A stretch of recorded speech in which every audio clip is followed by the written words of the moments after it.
Gentlemen, we're here at Wednesday Roundtable at Lido. Pag-uusapan po natin ang basic education.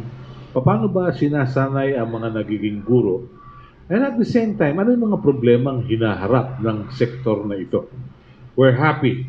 Our guests arrived and will be sharing their views and opinions on what's going on. We're joined by Undersecretary Diosdado San Antonio, and he comes from the Department of Education, and he happens to be from Camarines Sur. And it's been, Camarines Sur is part of the promised land because in Bicol region, a lot of politicians already promised and nothing happened. So it's called the promised land. Dr. Gladys Nivera is from the Faculty of Science, Technology, and Mathematics of the Philippine Normal University. It's a school where politicians won't get into because they don't want to be teachers. Okay, I'm not saying they're not normal, but what I'm saying is they're not interested in becoming teachers. We also have Dr. Ted Elbosa, former DOH Undersecretary and a constant text mate and messenger mate on issues in and out of the country. And he's the Executive Vice President of the University of the Philippines System. And of course, last but not least, we have with us Dr. Benny Vicente, a friend from the 90s, and he used to be the director of the National Center for Mental Health. So in case you have some concerns later, we may as well have a pre-session with the good Dr. Benny Vicente. So let's begin. Lumabas sa balita na mayroong mga taga Bicol na hindi nakakabasa. 70,000. It was a headline at the Philippine Daily Inquirer some time ago. Now, Mr. Undersecretary, would you care to tell us the story behind the headline? Good morning po. Actually po, yung record na sinasabing 70,000 was not validated. It was the report was based on data that has not been properly validated.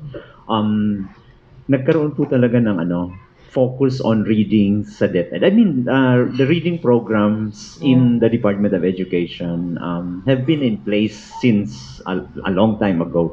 But last November, we issued a hamon, bawat bata bumabasa, feeling that we really have to make sure that the learners in our schools from kindergarten to senior high school will really be equipped with proper reading skills, because we believe that if the learners do not know how to read with comprehension, it would be very difficult for them to actually survive in the 21st century. So nagkaroon po ng tawag na hinahamon yung mga paaralan, mga schools division offices na ayusin yung reading program. So lahat po ng regions ay actually sumagot sa hamon. And sa Bicol, ganun din ang ginawa ng regional director. Kinol niya yung attention ng lahat at nagkaroon sila tiningnan po nila yung datos sangayon sa aming Philippine Informal Reading Inventory. This is a tool that is to be used by teachers to actually determine the reading competence of the students, the learners in grades 4 to 6 pag English po, at grade 3 to 6 sa Filipino. Tinitingnan, and the tool actually categorizes learners into 3. Yung pinakamababa, those that are, ang tawag namin, frustration level readers.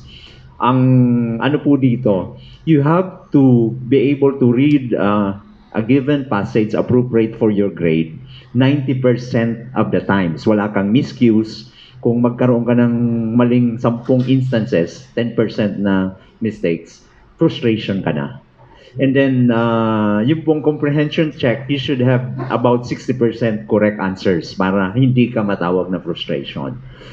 So, at the beginning of the school year, mayroon pong pre-test, and I think the data that was supposed to be mentioned was anchored on the pre-test results. Towards the end of the school year, may post-test po ito. Yung pong second level, ang tawag namin, instructional level. Pag nakategorize kang instructional level reader, you are capable of actually understanding the lessons for the grade kung nasaan ka. And then yung highest level, yung independent readers, those that are really highly competent and fluent as readers. So, ang sinasabi po natin, sabi po ng Bicol, even before the news report was released, alam naman po nung gumawa ng report na yon na ang validated data, 20,000 lang. Hindi po namin sinasabi na walang hindi marunong magbasa or walang frustration level readers sa DepEd. Ang sinasabi po namin, hindi naman fair na mag-generalize at mag-highlight ng isang region samantalang ito'y ginagawa sa buong bansa. At ang datos po namin, kasi previously, hindi po ito kino-consolidate sa central office kasi it's really a diagnostic tool and para lang po sa school and division offices to determine kung yung mga programa nila sa pagpapabasa ay maayos. So, at the end of the school year, normally, kalahati ng mga frustration level readers ay namumove naman po sa mas mataas na antas ng kakayahan sa pagbabasa. Okay. Doon ba sa pagsusuri na yun, nakita ba anong dahilan at mayroong mga frustration level readers? Actually, yung data po namin, wala namang in-associate na mga factors. Pero alam naman po natin na ang pagkakatuto, maraming mga ano diyan, mga factors na nagiging dahilan. Opo. Kasama po diyan syempre yung kahandaan ng bata na matuto. I mean, yung mga brain-based researchers, may mga ano tayo from the PNU, baka mas marami silang naiintindihan po diyan. But we know that the learners' readiness also play a big role. We also know that the experiences in the school, yung the way the teachers facilitate the lessons, would also be very significant in the achievement, learning of the children that are enrolled in the school. Alam naman po natin na may papel din ang society, ang mga pamilya. At yung mga resources din na available sa DepEd. You know, I'm happy because you rose from the ranks. You were once a public school teacher. Yes po. Before you got to be where you are today. Ano yung common experience ng mga bata pag pumapasok sa eskwelahan? Nakakakain ba ng maayos yan? Yan ba gutom? Yan ba abala sa pag-text o ano? Ang tingin ko, lalo na sa mga public schools, yung regular public schools, because we have special public schools as well, yung mga science-oriented, normally, iba po yung cohort nila doon. But yung average public school in a province or in an urban or in a rural area, mas challenging nga po kasi alam natin may mga papasok dyan na baka hindi pa nag-breakfast or sapat lang yung baon sa pamasahe o kung minsan naglakad pa ng matagal. So, psychological, grabe po talaga yung challenge sa amin sa DepEd because we don't have the ideal situations para makapag-produce ng ideal learners as well. So, mayroon naman pong feeding program para sa mga tawag nila dyan ay severely wasted learners, yung mga malnourished, pinapakain Parang wala na namang kinabukasan yun. Severely wasted. Yun na nga po, that's the term na ginagamit na ako I'm not very comfortable using it. Pero yun po ang description nila sa mga underweight among the learners we have. Talaga? Sabi po nila, prescribe yun ng Department of Health. I'm not very sure, but that's what I was told. Well, we can check with that. Yeah. Pero, without sounding nostalgic, I grew up in a school in Pasay City, a public school. We were fed constantly with American products na yung pala, sinisingil dun sa foreign military sales. Ito yung Cooperative American Relief everywhere. May bulgur wheat, merong non-fat dry milk, pati salad oil, may jello at everything. Pero do you think yung ganon kakailanganin natin sa panahon ngayon? May programa na po. May school feeding program tayo. 120 days usually. May budget po ito. At ang nagpapakain ay ang mga teachers at parents doon sa mga paaralan. Although may mga proposals po kami na may nakikita kami very creative na local governments, they organize their own centralized kitchens na tingin namin mas efficient and mas maganda po yung sistema kasi tumutulong yung mga officials sa local government sa pag-manage po nitong feeding program na ito sa schools. Very good. Sa Philippine Normal University, ano po yung pagsasanay na ibinibigay ninyo sa mga nais maging guro? Good morning po sa lahat. Sa ngayon, ang aming nagiging thrust ay magbigay ng like a twin program for elementary education. Kasi in the past, ang ating pong pinapag-graduate ng mga estudyante ay generalists, meaning sa elementary, kaya po nilang ituro kahit anong asignatura. But this time, we feel that we need to strengthen the teacher's competence in the specialization areas. Kaya po ngayon, for example, meron po kami sa grupo namin, Bachelor in Mathematics and Science Education for the Elementary. Meaning, ang mga guro po ay handang magturo sa kahit anong asignatura, pero sila po ay specialized in math and science. Mas mataas po ang level ng competence nila than the ordinary BE-Ed teacher. Ito po ay ginagawa namin dahil nakita namin kung BE-Ed lang minsan ang isang guro, hindi yan na ituturo ng manaliman ang mathematics at science sa elementary. Kaya po, ang mga bata minsan pag pumupunta po sila sa high school, hindi po sila ganoon kahanda dahil hindi na ipakita ng husto lahat ng connections, lahat ng kagandahan ng math and science sa elementarya. At ito po ngayon ay gagawin din, may plano po kaming gawin ito, na itutwin din po ang English at Filipino, Social Science and Values Ed. So, para po ang mga teacher, pag natatapos po sila sa elementarya, meron po talaga silang specialization areas. Really? Hindi ho kaya mag-rumble yun, English at Filipino? Ano? Actually, meron po kaming early childhood program. Sila po ang magtuturo mula kinder hanggang grade 3. Pero pagdating po kasi sa intermediate level, dapat ay mas malalim ang pangunawa ng guro sa specialization. Kaya po, ang mga ito po na magtatapos sa twinning program namin or dual program ay magtuturo po sila sa grade 4, 5, and 6. Okay, maganda yun. Pero bakit mayroong takot ang mga bata sa mathematics? Bakit kaya? Sabihin na, marami pong dahilan dyan. Unang-una na ang asignatura, the discipline itself, it's quite abstract. So, sa umpisa po ay natutuwa sila pag mga figures lang ang pinag-uusapan at magbibilang lang sila. Pero pagdating na po ng fractions and decimals, medyo mas nagiging abstract po ang usapin. Kaya po medyo nagkakaroon na po sila ng hindi na ito yung hindi na masyadong realistic sa kanila minsan. Lalo na pag pumasok na po ang algebra, pag nagle-let x na sila, yun po medyo hindi na kasi na-anchor masyado sa real life ng mga guro. Pero ang pangalawa pong kadahilanan dyan ay ang mga guro mismo.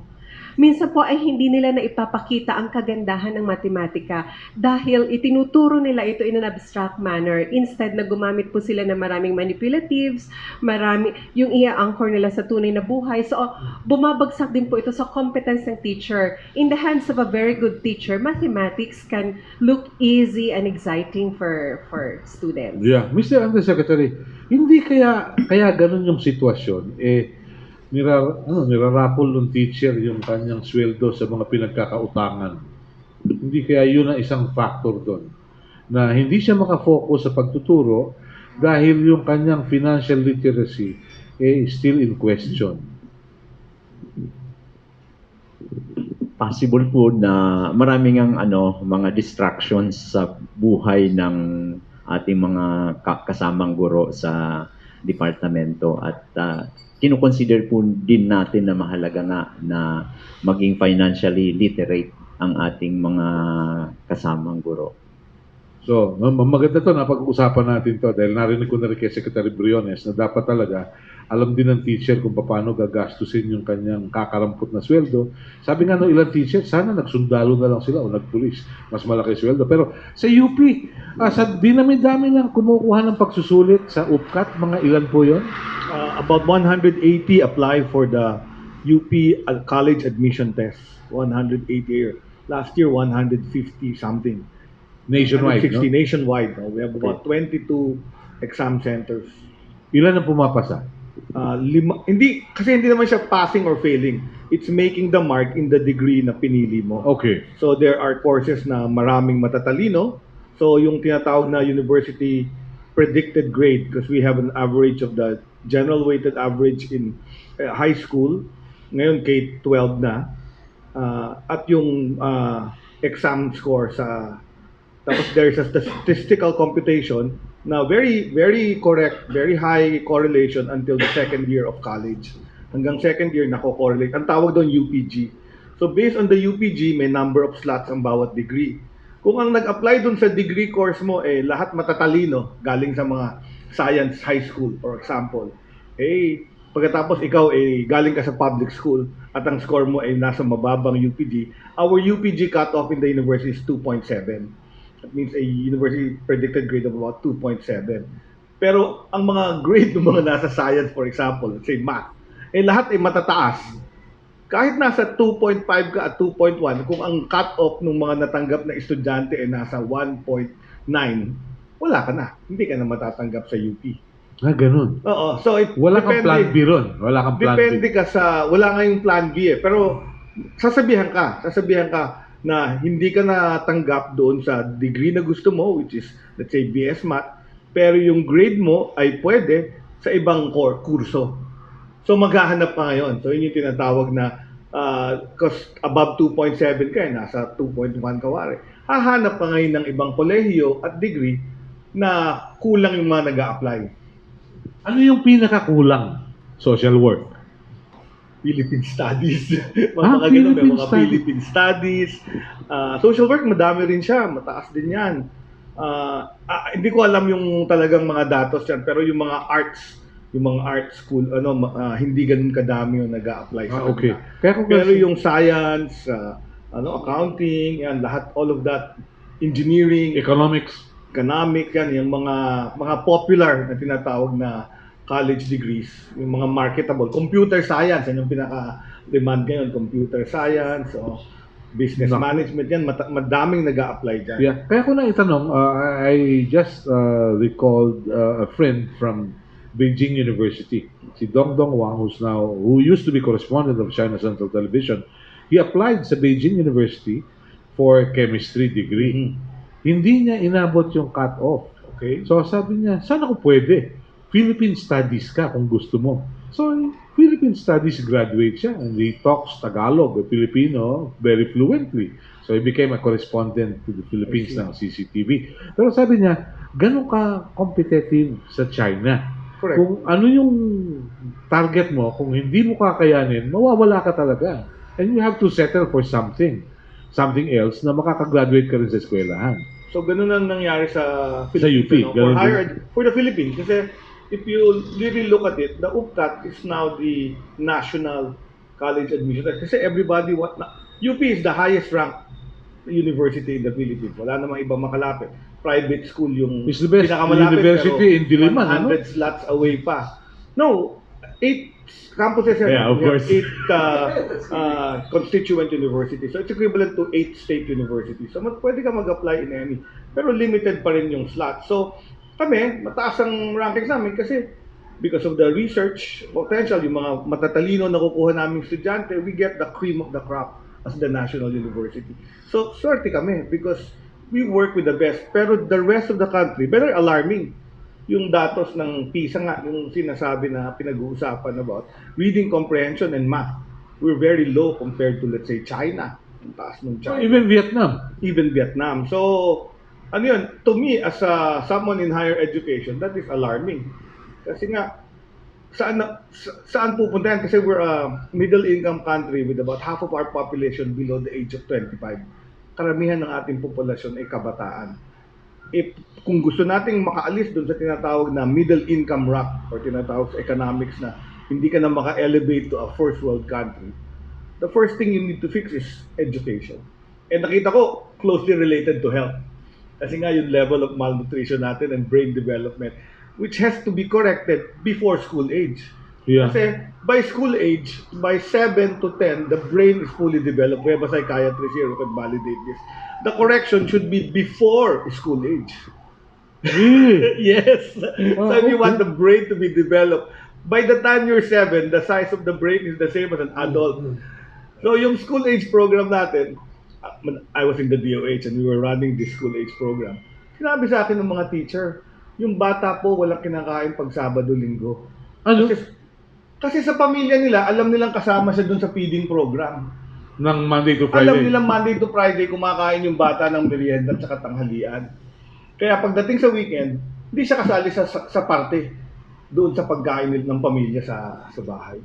So gutom siya Sabado-Linggo. Pero parang, teka muna, parang problema din yata yan eh. Aha. So Okay. may mga ganong issues, malaki yung social issue related doon. So nagduktong-duktong na. Umpisa sa reading comprehension, pumunta sa malnutrition, pumunta sa health, pumunta sa social issue. Kasi Aha. mahihirap. Wala Pero Dr. Ted, yung sinasabi mo, parang gusto ko rin maniwala na meron tayong ilang mga mambabatas na tila hindi yata sapat ang sustansya nung kabataan dahil lang sa iba yata ang ina-action yan. But anyway, Dr. Benny Vicente, tell us, ano ba yung development ng utak ng isang tao? Paano ba yan? Mabuti na napapag-usapan to. Correct yung sinasabi ni Ted, no? Na talagang very critical yung feeding na nutrition ng bata. Even before school age. Meron nga sinasabi yung first 1,000 days, no?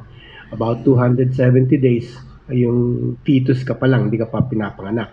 In the next 2 years mo is very critical, no? Yung the next 2 years kasi, that's where yung brain development, no, mabilis na mabilis. There is a rapid increase ng brain development.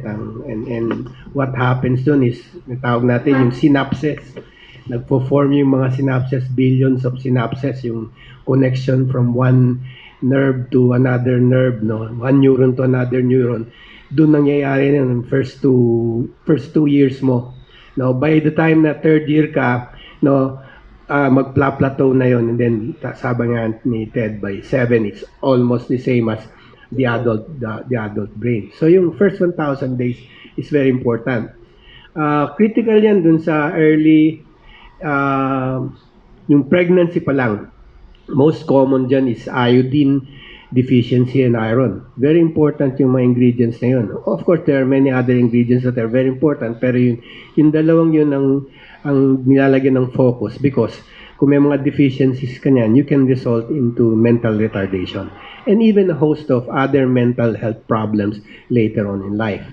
The effect of malnutrition, yung ginagawa ngayon sa DepEd, yung giving treatment, yun, nare-reverse mo pa yun.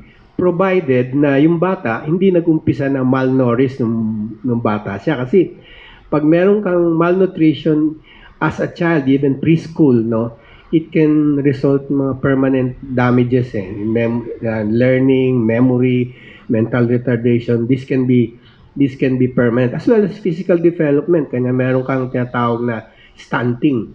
So makikita mo yung bata, no, because as a result of malnutrition, no, hindi siya at par dun sa age niya. Yung height mababa, yung build niya is different from the average child of his age, no. And it goes to say rin, yung capacity niya to learn is also affected, no. So hindi rin ako nasusurprise ngayon na parang marami tayong among the teenagers, merong mental disorder, no. Depression is one of them, in addition to yung difficulties of learning, no. So nung narinig ko nga yung news, ang akin naman ang inisip ko agad health issues baka nagkaroon ba ng famine sa Bicol or something or what? Na This is just a promised land. yun ang isang iniisip ko because I remember there were studies that, kasi hindi mo naman pwedeng pag-aralan yung i-compare yung i-famine mo to, wag mo pakainin yung bata. So you take yung mga natural histories ng nangyayari. Like for example, in China, they made a study in 1951 to 1969 nata, during the time of Mao Zedong. Kasi minug nila lahat ng mga resources into the urban setting, so hindi sa rural. No, nag-industrialize sila para makahabol sa Russia and the US, no. And it caused famine. And there were many children that were affected. So in studies nila, one of the findings guys, mental retardation. Long-term effect. Long-term effect. Long-term. Pero, Mr. Undersecretary, again, without sounding nostalgic, during the 60s, the Department of Education, which was the Bureau of Education at the time, merong classification. Yung mentally gifted at yung mentally retarded. And everyone in between, nasa regular classes. Yung mentally gifted had a special treatment. May isang teacher for, let's say, from grade 3 to grade 6. Tapos yung mentally retarded, meron din special teacher to attend to the needs. Pero nawala yun eh. Although nagkaroon ng school of the future, I don't know how it is today. Ano po, ang tawag natin, we are doing inclusive education now. We still have programs that address the need of learners who are gifted with special talents, and we also make sure that the learners with disabilities, may mga certain challenges, are also provided appropriate experiences. May mga special education teachers din po tayo, may mga special education centers.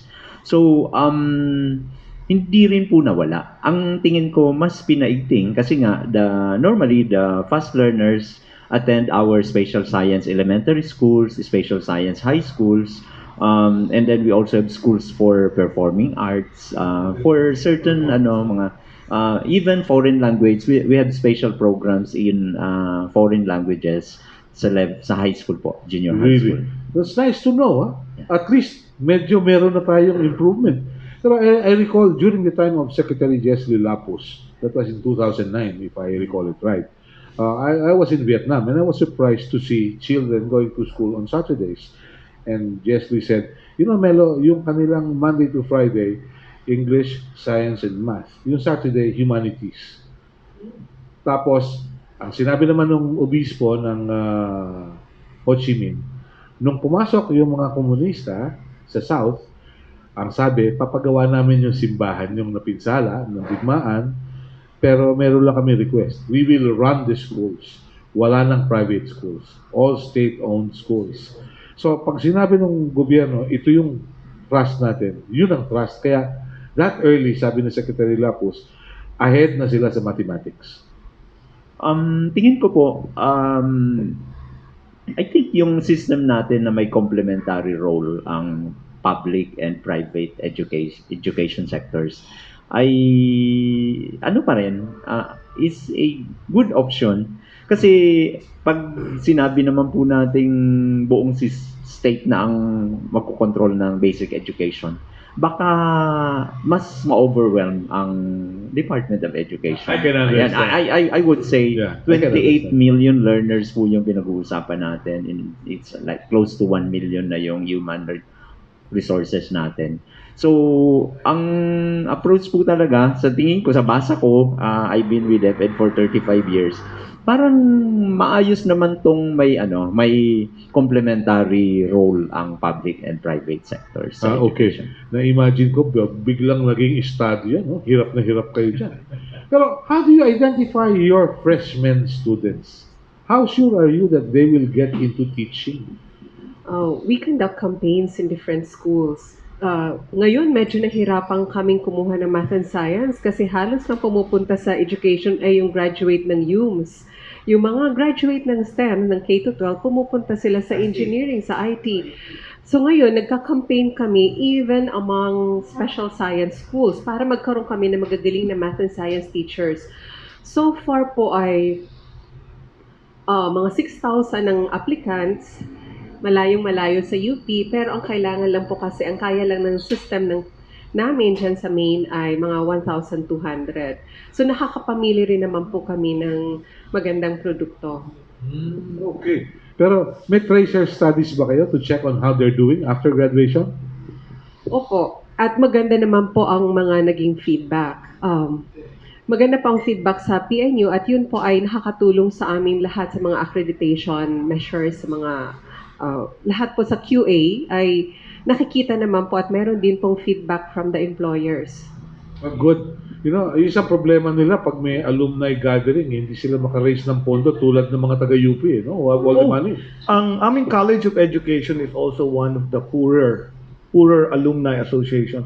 Ang mayayaman yung mga College of Medicine, College of Law, College of Engineering, College of Geologic Sciences, yung mga minero, daming pera ng alumni association. In fact, ang trust namin is makuha yung some of their money at ibigay sa College of Education. Kasi yung mga teachers, hindi naman sila kasing yayaman ng mga engineer, doktor, abogado, tsaka minero eh. So, sa education also, in the College of Education, kausap ko yung dean, hindi naman namin tinatrust yung undergraduate. The undergraduate program is actually very small, parang 80 students lang yata. Kami less than 100. Pero ang malaking program ng College of Education is the masteral program, the postgraduate, and the PhD. Yun ay tulong namin to the rest of the DepEd para may isa pa kaming programa na ni-launch ng aming president ulit, ni-relaunch yung UP Pahinumod. This is the volunteer core program. Nung in a previous past when it was running, DepEd was funding some of our young graduates in education to help the senior high school.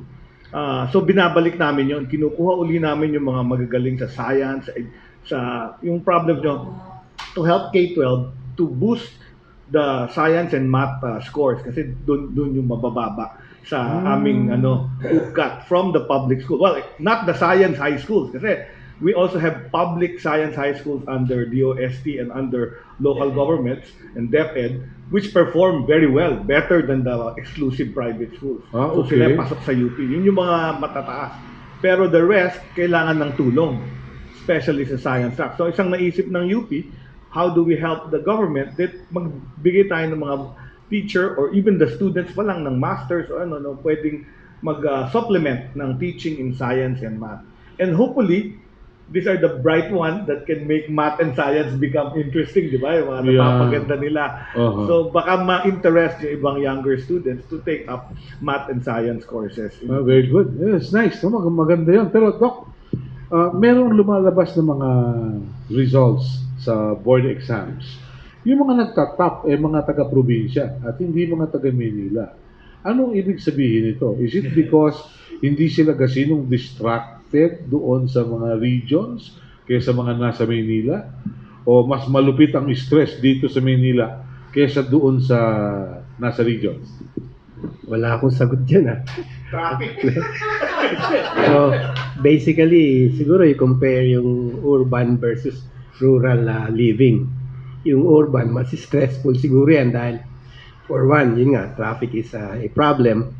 So, if you want to go to school early, kailangan maagang gising mo. That will mean for you, maybe less hours of sleep. Ang usual naman sa estudyante, like for example, sleeping is very important kasi that's 1/3 of your life, no? Ang estudyante, usually yung sleeping niyan, they will sleep less than 7 hours, which is yung recommended, no? On weekdays. But on Saturday, Sunday, they usually compensate. So kung halimbawa, traffic alone, no, it will take you 2 hours to go to school. Di ang aga ng gising mo niyan. So pagbalik mo pa, traffic ka na naman. Mag-aaral ka pa. No? So pagod na pagod ka. So that's one problem ng living in an urban setting. Pangalawa, in an urban setting, yung environment mo, pollution is there, no, yung noise, na yung mga gases na nandyan, no, that can affect you. Sometimes we belittle those little things, but those little things add up, no, and it can affect yung functioning mo. Pangalawa, marami dito na kasi the university belts are here, so marami rin yung nanggagaling sa probinsya who choose to study here, and when they choose to study here, meron ka rin ng factor ng separation. Many of them are separated for the first time from their families, no? So it's not surprising that many of them will also consult for problems like loneliness, depression, yun ang mga issues niyan eh. Some of them, feeling alienated, yun ang mga reason. Unlike kung nandun ka sa probinsya mo, no, mas maganda yung simoy ng hangin, walang traffic, no? Siguro you're a little bit more relaxed. Okay. Hindi, pero ang isang problema kasi dito, Dr. Benny, ano ba yung nagiging dahilan at merong mga nagpapatiwakal sa kolehiyo o kahit sa high school? Bakit? Anong meron? Anong pressure? Siguro si Ted, tatanong ko rin. Yeah, Bago ko sagutin yan, sagutin ko muna yung tanong mo kay Benny. Bakit iba? Kasi sinilip namin tong problema na to kasi natatalo kami. Di ba? We're supposed to be the national university. We have the brightest students, the best professors, pero natatalo kami sa board exam. Dati hindi. So tingnan namin, and I think one of the theories that I saw correct, nagkaroon ng equalization because of the internet. because of access to information. Dati, syempre may library kami, may main library kami, collection of all the books that you can read as a student. Today, as long as the student has internet access, whether nasa Cebu siya, nasa Mindanao siya, he will have the same access of information as the person from the US, as the person from Manila. So ang thinking ko, basta masipag sila and nakakapag-research sila sa information, nagagamit nila yun, competitive sila, di ba? And nung nireview namin, tinignan namin yung mga kolehiyo, mga state university na pumapasa, mga graduate naman namin yung mga dean. Kaya natuwa na rin kami. Ayun. Natuwa na rin may kami. compensation. Oo, natuwa na rin kami. Kasi ibig sabihin nun, may natutunan sila sa UP at nagawa yung aming mandate to help other SUCs to actually translate para nadala mo dun sa probinsya and other parts of the country yung knowledge and talent and skills. Yeah. Yung second question mo, we had this issue na before, di ba? In-address natin itong, I now have about 7 to 8 suicides per year in the university from a previous of 1 to 2 per year. It is very alarming. In fact, I have done a summit on this. And we tried to search the problems. Madami kaming programa ngayong pinatutupad para ma-address yung depression, anxiety, and mental issues of our generation, the Z generation, that are now the first. But on deeper study, it comes out nanggagaling siya doon sa bullying in elementary. I mean, one of the findings of the internationals, not only the reading and the math comprehension, but also the incidence of bullying was highest in our public schools. Alarming sa akin yun. Really? Correct. Oh, yun yung isa dun sa Philippines. Ayun, alam niya. So, bullying is one of the highest. So, we need to address bullying. We need to address yung mental health issues. Na naalala mo nun yung guest natin, sabi, nagmamanifest lang yan sa university. Pero may problema na sila in the family before they enter DepEd. During in school, nung binuli sila doon siguro, or baka may teacher na nang api sa kanila, na traumatize yung experience nila. And I think our psychiatrist here can validate that it's actually early childhood experiences that lead to this anxiety, depression, and then eventual suicide. Our job is to check them and find them, pero we cannot make the solution because the solution is rooted deeper, and DepEd has to help family, DSWD, to the social support So system. the question is, what kind of families do we have? With 10 million Filipinos abroad, I'd like to believe we have dysfunctional families. And most of these people who went abroad wanted to make better education for their children. I'm not an expert in psychosocial issues, but I will have to agree with you that these situations where the father is or the mother is in another country and ang nagpapalaki ay grandmother or lola or tita or tito, will create certain problems. And I think we'll just ask the expert on that. Yes, please. Share with us your views, Doc. Well, that's true na ganun talaga na we have yung families natin not na original traditional families that we have, no? Most of the families are either single parent yan or both parents are even abroad, and that's difficult. In the past, we had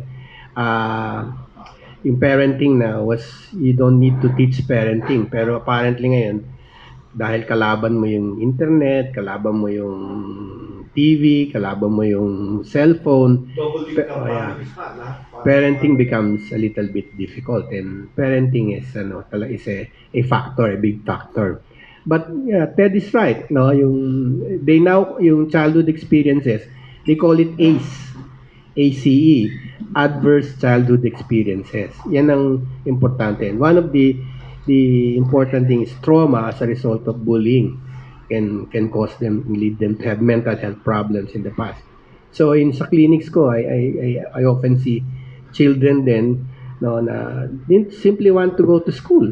Ayaw na pumasok because of the bullying. In spite of minsan na-transfer na from one school, transfer dun sa another school because of bullying in that school. Pero pagdating dun sa school, hindi pa ayaw pa rin yung pumasok, no? So especially those that are being chronically bullied, no? It can lead to PTSD symptoms, no? Now, where even if they're transferred, no, there are cues in the school that reminds them of their bullying. So, nahirapan sila. But, ang schools natin ngayon, and I'm glad DepEd is here, no? alam nila yun eh. I often write medical certificate, and yung mga teachers naman, they know how to accommodate that eh. So yung iba, they initially we have them treatments home sa bahay. And with a promise na that we will bring them back to the normal school once na masettle yung ano. Naiintindihan ng mga teachers yan ngayon eh. Uh-huh.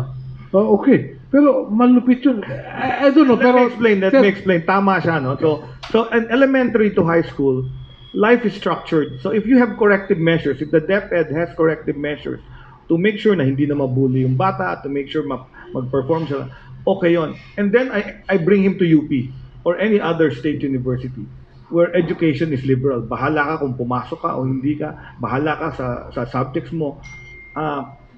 Nakikita ko many are lost in a system wherein liberal education wasn't strengthened. Even I will honestly tell you, a higher percentage of our suicide cases are from the science high schools. These were the intelligent ones. They were not even bullied. But when I asked the science high school groups and asked them, the faculty, paano ba? Structured yung buhay nila. From waking up to the evening, alam nila kung anong aaralin nila. Halos college courses na yung kinukuha. So, limited ang social life. Biglang pupunta sila sa University of the Philippines. Libre lahat. May nagrarally doon sa kabila. Kaliwa yung issues na sinasabi. Merong mga na makakita ng girlfriend, boyfriend. So they suddenly have more free time in their hands. That they don't have the self-discipline. Nakikita ko, yun yung mga hirap. Tapos they don't succeed in the science high school because they are structured, they perform. Parang coach na merong nag-mentor sa'yo. In the university, you're left on your own. Kasi you're supposed to be adult, you're above 19, you're left on your own. Hindi lahat nung nasa science high school nakaka-succeed.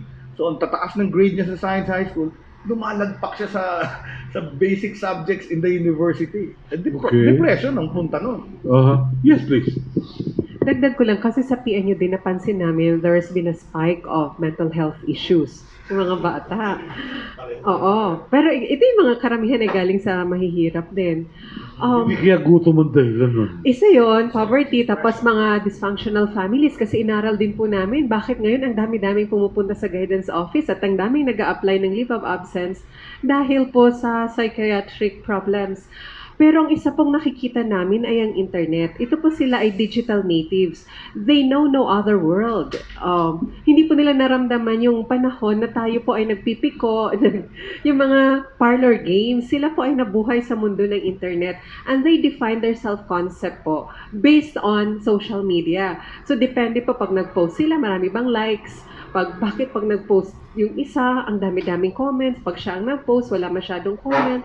So nadidepress po sila kasi may effect po talaga ang posting sa Facebook na pag nag-post ka, ang daming pumapansin sa'yo, tumataas yung self-esteem mo. Pero after a few days, wala na yan, nadidepress na po sila. Kaya po, ayun po, marami po silang parang artificial friends sa social media, pero sa tunay na buhay, kulang po yung social interaction na yun naman ang kinalakihan natin. Okay. Doc, I'll have to ask you this. Okay, mataas yung IQ, pero yung emotional quotient mukhang mahirap. How do we improve on that? Para magkapantay man lang. Well, there is a need ng balance eh. So, hindi lang intellectual development that should be developed in schools, but pating social skills niya. Like for example, we should not only focus on the child, magre-review siya, kukuha na exam, no? But making them be a part of a group. Kasi pag you're a part of a group, nagkakaroon ka ng social interaction. And the social skills there are very important, not that you learn. In school, nandyan lahat ng mga social skills that you can learn. Opportunity, how to, yung courting lang, dating lang, no? Hindi mo matututunan. Sad to say, kung puro internet lang na ano niya, ano yung mangyayaring ligaw sa internet lang. Makukuha mo rin yung sasagot sa internet. I doubt, Doc, kung yung mga kabataan ngayon would still know what a love letter is, no? Baka wala na nga yung ganun. Plus in the internet, yun nga, I think since your time, my time, meron ng mga bully in school, no? And many were able to handle that. Maybe simply because avoidance lang is already enough. Pero pag nabully ka sa internet, magnified yung bullying mo. Kung if you're in the internet, magnified yung likes mo, yung bullying mo in the internet can be also magnified. No? Yeah. Actually, Melo, maganda yung question mo sa kanya kasi that's exactly the program we have, which is strengthening emotional resilience. Kasi nakita namin na it's not mental health issue, is about emotional resilience. It's not about IQ kasi matatalino. And then, we also identified the problem of social media because the social media bullying, our last case, very celebrated case, the grandson of the chairman of PAGCOR, si Andrea Domingo, di ba? He committed suicide. He was a summa cum laude candidate, graduating, intelligent. He was a member of like 7 organizations in the college. He was a frat man. He was in the movement in the left. He was in the student council. Pero he was bullied because of frat violence. He was bullied in the social media. Tinatag ako, of course, because I'm the executive vice president and I'm also a frat man, pero hindi ko siya brand, ibang fraternity. Pero tinatag ako because just to highlight how much bullying he was receiving. And I was reading it, and nung nag-suicide siya, binura lahat yung mga nagsa-cyberbully. Yes.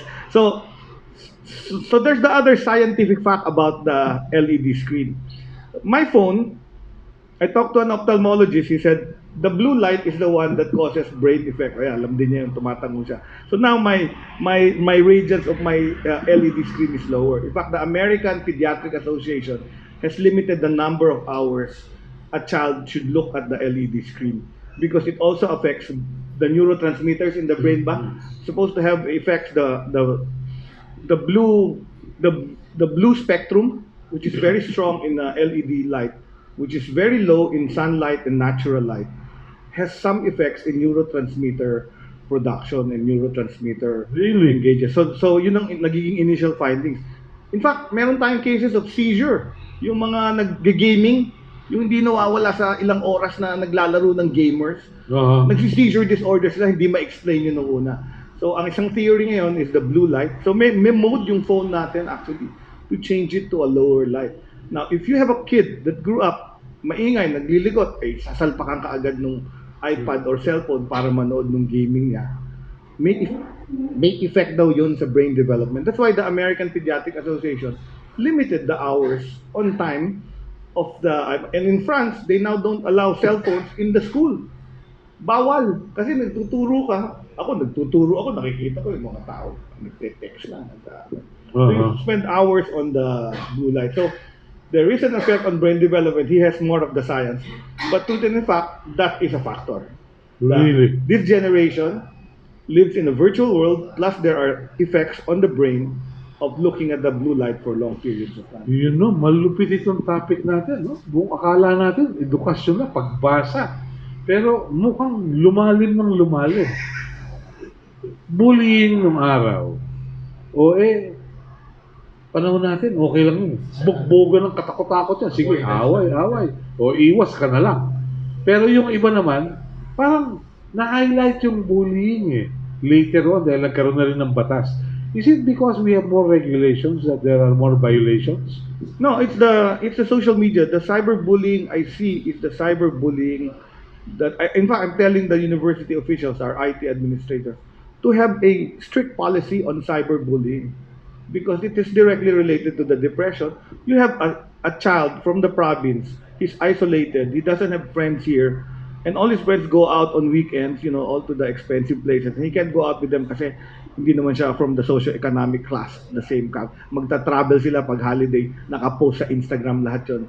Nakikita ng dami ng likes, all the beautiful places they travel. And then on Monday, magkasama na naman sila sa eskwelahan. Can you imagine the effect? Habang siya Pasko, nasa dormitory siya mag-isa kasi nag-uwian na lahat. Kasi siya wala siyang pera para umuwi sa probinsya for that. So this creates a very strong trigger to go into depression. Okay. So importante na ma-stop yung cyberbullying. Okay. Nung panahon natin, simple lang nag-aral ako martial arts. Maliit ako eh. Maliit ako, payat ako eh. So binubuli ako nung malalaki kasi usually size lang nun eh. Yung malalaki, ibubuli yung maliliit. Then aral ako martial arts. Then minsan nakipagsuntukan ako. Talo yung malaki eh. Then wala na, hindi na ako binubuli. Ako na yung bully. All right. Are our schools prepared to address that? Mayroon po tayong mga protocols in handling bullying cases. We have a very strong child protection policy in the Department of Education. Kasama na rin po ang mga private schools. Expected natin na mayroong mga sistema kung paano i-manage itong mga ganitong issue. Okay, good. Mabuti naman. Yes, please.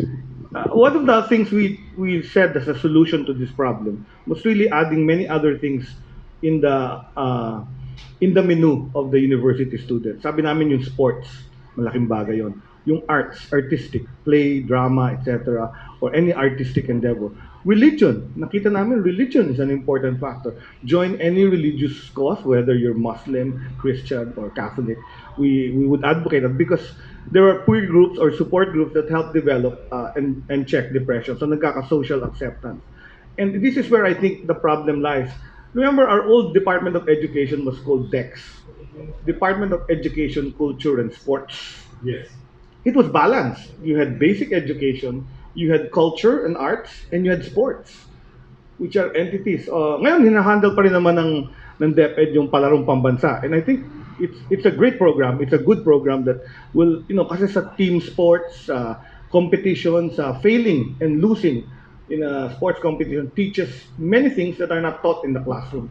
Yun ang importante. I think we need to concentrate on all of those na hindi lang singing competition. Na meron din tayong mga athletes who may not be good in their mental capacity but may be strong in their physical and their emotional to compete. So yun dapat mabalik yun. I think we need to have more of that. Yeah. Meron naman po tayong Meron. school sports program. Okay. At, so hindi naman po siya inalis. Kahit sa pangalan lang siya inalis kasi yung function but Okay. we still have the program. Very good. Pero meron ako isang nakikitang aspeto. Hindi kaya you spread your resources too thinly because you have a growing number of pupils to attend to. Pero yung ba nako-complement ng dagdag na mga guro at personnel? During my time, and you were still, hindi ka pa USEC, I recall doing a study, doing a report na ang pinaka-problema ng mga grade 1 entrance, mga babae, kuto. At yung problema ng mga lalaki na grade 1 yung sa tenga. Wala na yun dahil nilipat nyo na yung function sa Department of Health. Kung hindi naman nadadaluhan ng Department of Health yun, may problema tayo. Ang pagdating po sa resources, lately, from 2010 yata, talaga pong continuous naman ang increases sa budget ng DepEd. Although dumadami din yung ating mga clients. At nang nag-rationalize po kami, dinefine din kung kaninong mga accountabilities itong mga ganito. So we still have a strong student support services unit in the Department of Education taking charge of all this. So mayroon naman po. At ang mga programa nga po ay ino-organize naman ng maayos at nakakatuwa lang po kasi some teachers, most of the teachers actually would complain that they are being requested to do a lot of other things except to teach. So yun ang isang sinasabi nila. Tinitingnan ko yung mga post nila sa social media. Sabi nila, if you just allow us to organize lessons and take care of the learners, makakapagturo daw sila ng maayos. So, parang very popular yung call nila na wag na kaming mag-in-charge dyan sa deworming, sa mga immunization at lahat. So, ang ginagawa po ng gobyerno ngayon, ang mga proposals natin sa budget, although paunti-unti, we are hiring non-teaching positions para gawin tong mga clerical task na ito na dati pinapagawa sa mga teachers. ng mga additional human resources. Agree ako kay Yusek doon, yung sa kuto, yung sa deworming. Agree ako yun na you have what you call extenders, health worker extenders in the DepEd. Kasi inalis yung public school teacher, public school physician. Inalis yun, inalis yun sa DepEd, di ba? We've now put that in the DepEd. Binalik ba or something? Kasi I remember. Anyway, my point is, may NGO ako. My NGO is Physicians for Peace. And one of our major flagship projects is the Seeing Clearly and the hearing screening program for children. So we go to remote public schools all over the country. There is a eye screening test developed by the Institute of Ophthalmology at the Philippine General Hospital. At ginagamit yung tool na yon at ina-assess. Tinuturuan namin yung mga teacher mag-assess ng children on their visual acuity. Maraming bata sa mahihirap na public schools ay kailangan ng salamin lang para makapasok. And then that's what our foundation does. Really? Salamin lang, ha? Salamin lang. Kaya pala hindi Tapos nakaupo pa sa likod.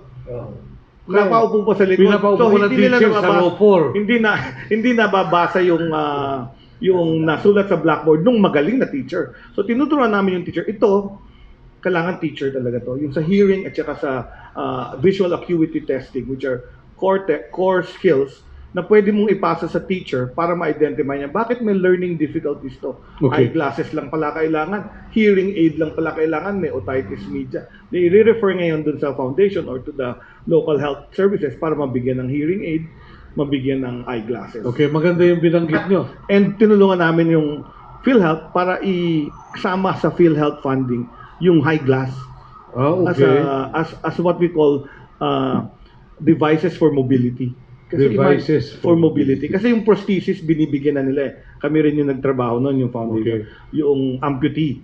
Sabi Okay. namin, yung bulag at yung bingi, kailangan mabigyan din ng reimbursement. So, hopefully, pag naging programa to, maayos ang PhilHealth, most likely, these children will have free access to eye check and eyeglass. Yeah, I remember during my high school days, and that was a long time ago, yung first year high school sa UST, I recall, pinapapila kami patungo sa health service. Visual test. We're being examined by doctors to find out ano ba sakit namin. I don't know whether sa Philippine Normal University meron kayong ganong procedure na yung mga first year college ma-check up kung ano ang kanilang kalusugan, anong status. Yes, upon application po, you go through medical checkup at tinitingnan po namin ang vision, lahat po. Tapos make sure po ini-screen for tuberculosis kasi napansin po namin marami pong cases na ganoon. At pag hindi nyo po na-spot yon at the start, nakakahawa po sila. Ang may spot yung baga. No? Yun ang problema. Actually, we also do the testing, di ba, sa UP.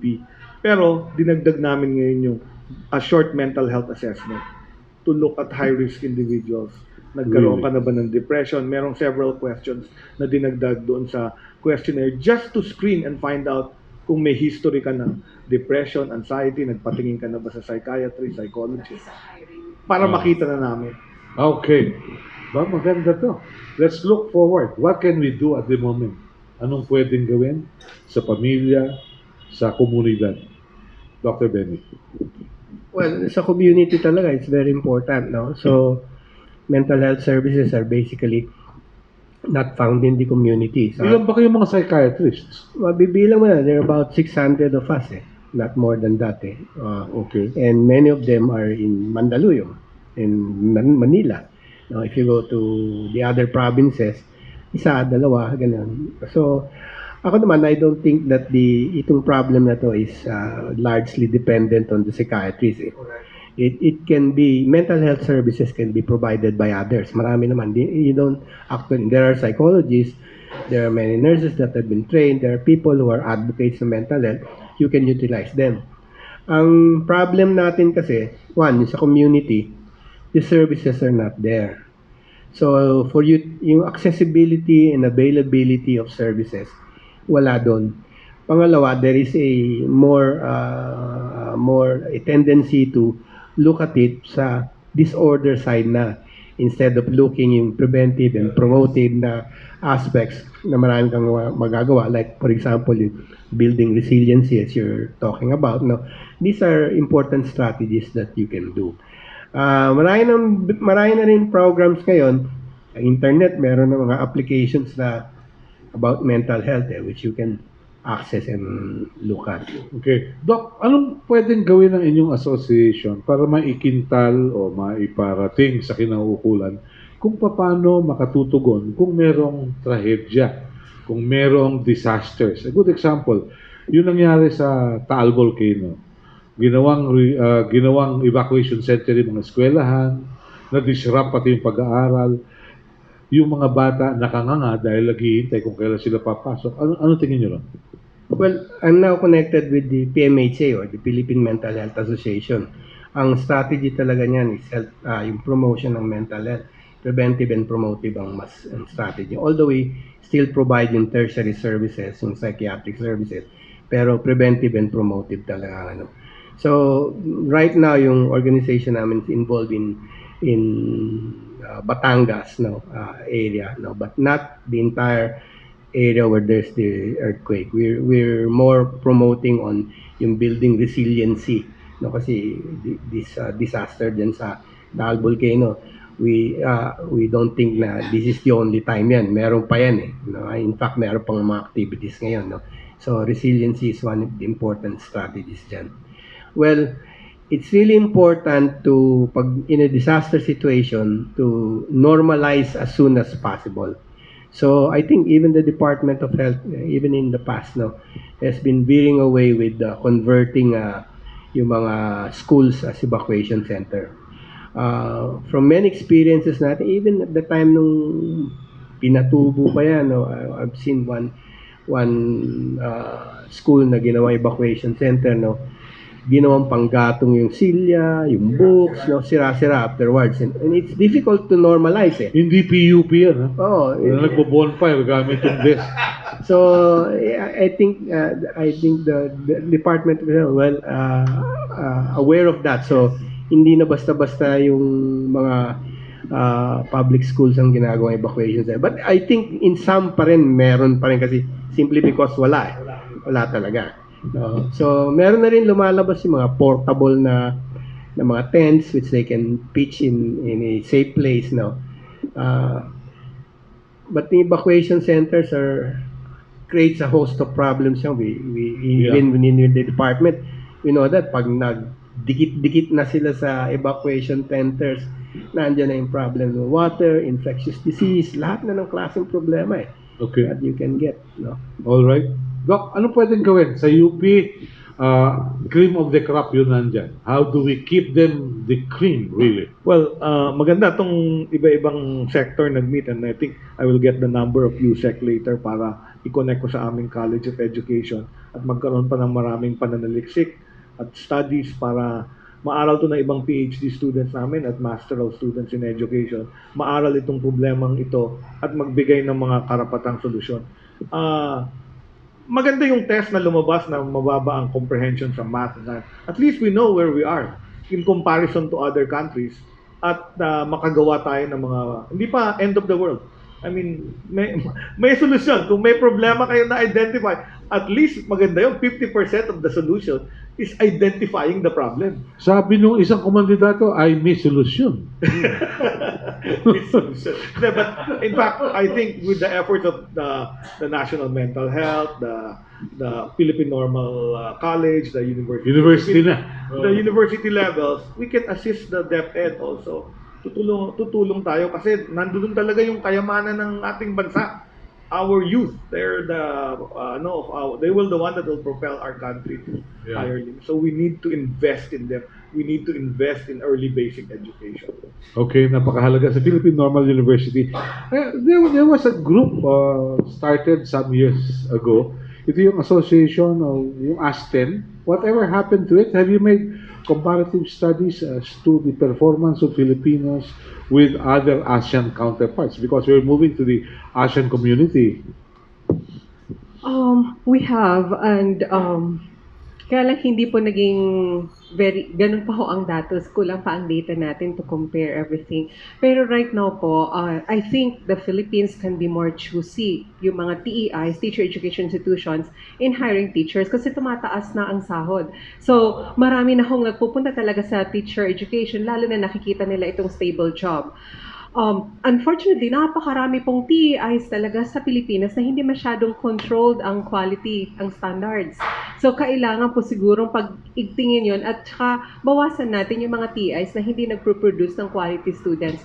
Pero po, if I may just share, hindi lang po kasi sa pre-service ang nagiging problema, lalo po sa in-service. Bakit? Dahil po sila ay may security of tenure. So yung para po i-maintain nila yung kanilang mag-update sila, mag-upskill sila throughout the years of service, importante po yun. Pero ngayon po ang ating ginagawang continuing professional development program ay sa tingin ko ay nakakatulong siya pero hindi siya ganun kasing epektibo katulad ng ginagawa ng ibang bansa, katulad na lang po ng Japan. Sila po, ang mga teachers, every 5 years, niro-rotate. So wala ka pong comfort zone na babibuild. Kailangan mo, at saka lagi po silang, ang kanilang licensure exam for teachers, ginagawa po, hindi ko lang sure, or 3 or 5 years, pero kukuha ka po ng exam every, in short, yung license mo po, hindi katulad dito sa atin. So once you have a license for life. Magre-renew ka, mag-attend ka lang ng seminar. Pero sa kanila po, kukuha ka ulit ng exam. So kailangan pong tuloy-tuloy po ang aral ng teachers at niro-rotate po sila. Kaya wala kang pwedeng sabihin teritoryo ko to, ako, pipili lang ako ng subjects na ituturo ko, hindi. At sa Vietnam din po, umiikot din po ang mga teachers.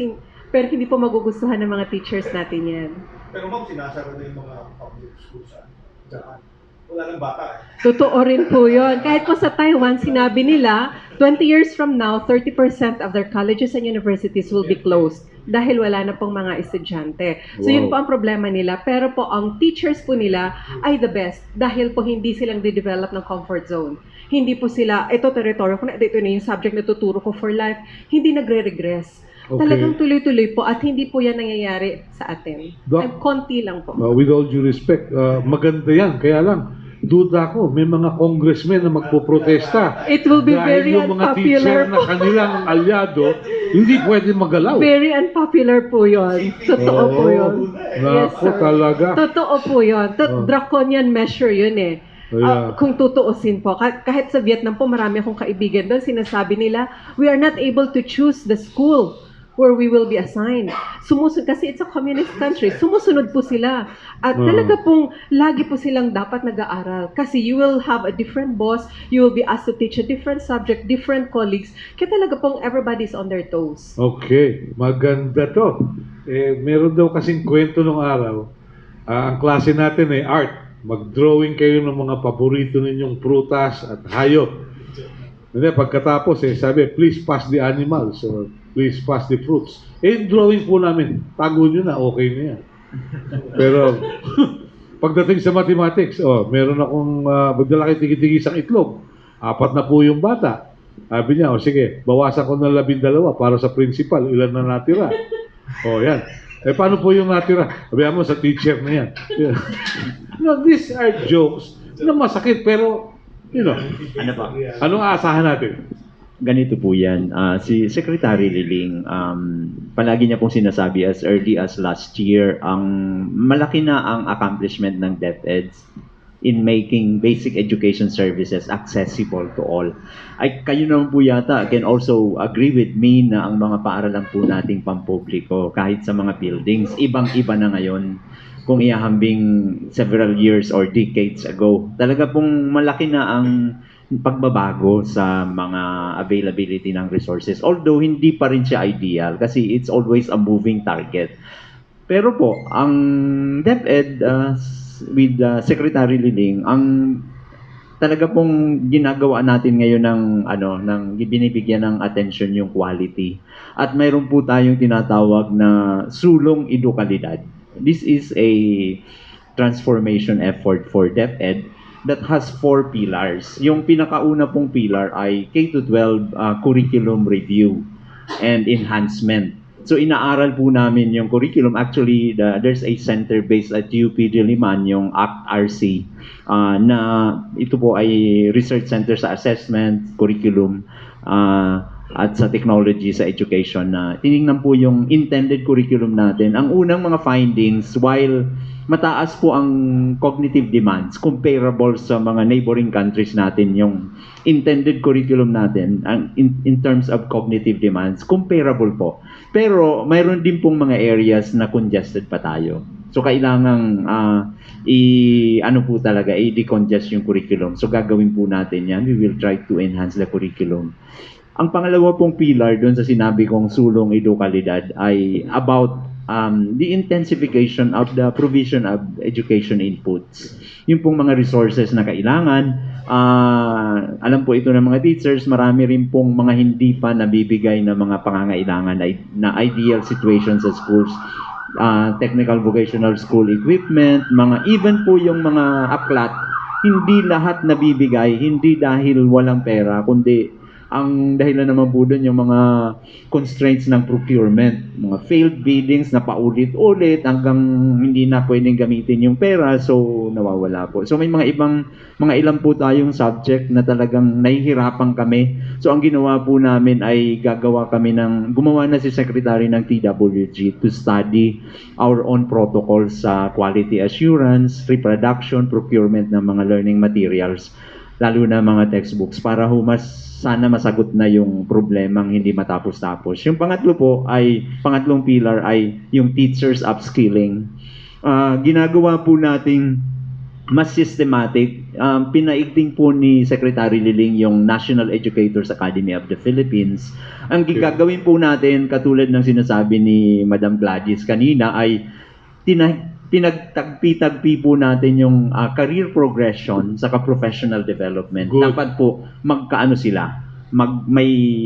seamless yung na if you want to be a master teacher, you should go through certain professional development programs na naka-anchor din po sa PPST na tinulungan naman kami ng PNU sa pag-design yung pong Research Center for Teaching Quality. Yung pong pang-apat na pillar ay engaging our stakeholders. Okay. Because in DepEd, we really feel that we cannot do things on our own. Okay. We need the support of stakeholders at natutuwa po ako na kahit itong mga hindi naman basic education yung focus, ay may mga advocacies that help us deliver better services for our learners. So, salamat po. Okay. Siguro, the first interview I ever made was during my college days, my freshman days.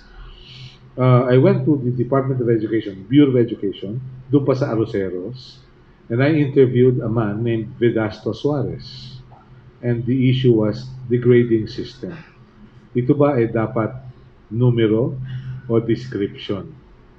Dahilan sa baka merong impact doon sa pananaw ng isang estudyante, yung grado na may numero sa halip na merong description. Siguro it's about time for DepEd to look into it. Dahilan sa baka mamaya, makadagdag sa pressure, maging dahilan para mag-suicide ang isang tao kung hindi kasi handa.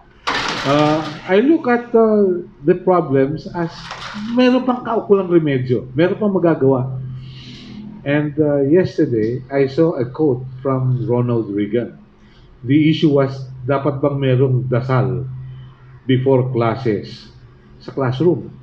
Ang sabi niya, you don't have to worry. As long as there are final exams, there will always be prayers inside the classroom. Okay? So, ganun lang. I'd like to thank our guests who took time out to be with us today. Reading is not just an issue. It's about comprehension as well. So, I'd like to thank our guests, si Undersecretary Dad San Antonio, who was informed of this event just last night by Secretary Liling Briones, si Dr. Gladys Nivera of the Philippine Normal University, si Dr. Ted Herbosa ng UP System, at ang ating kaibigang si Dr. Benny Vicente, na dating director ng National Center for Mental Health. It's another wonderful discussion. Next week, we will talk about an issue closest to our stomach, and that is rice and the farmers. Ano ba nangyari sa rice tariffication? Magandang umaga po. Salamat sa pakikiisa sa ating Wednesday Roundtable at Lido. God bless us all.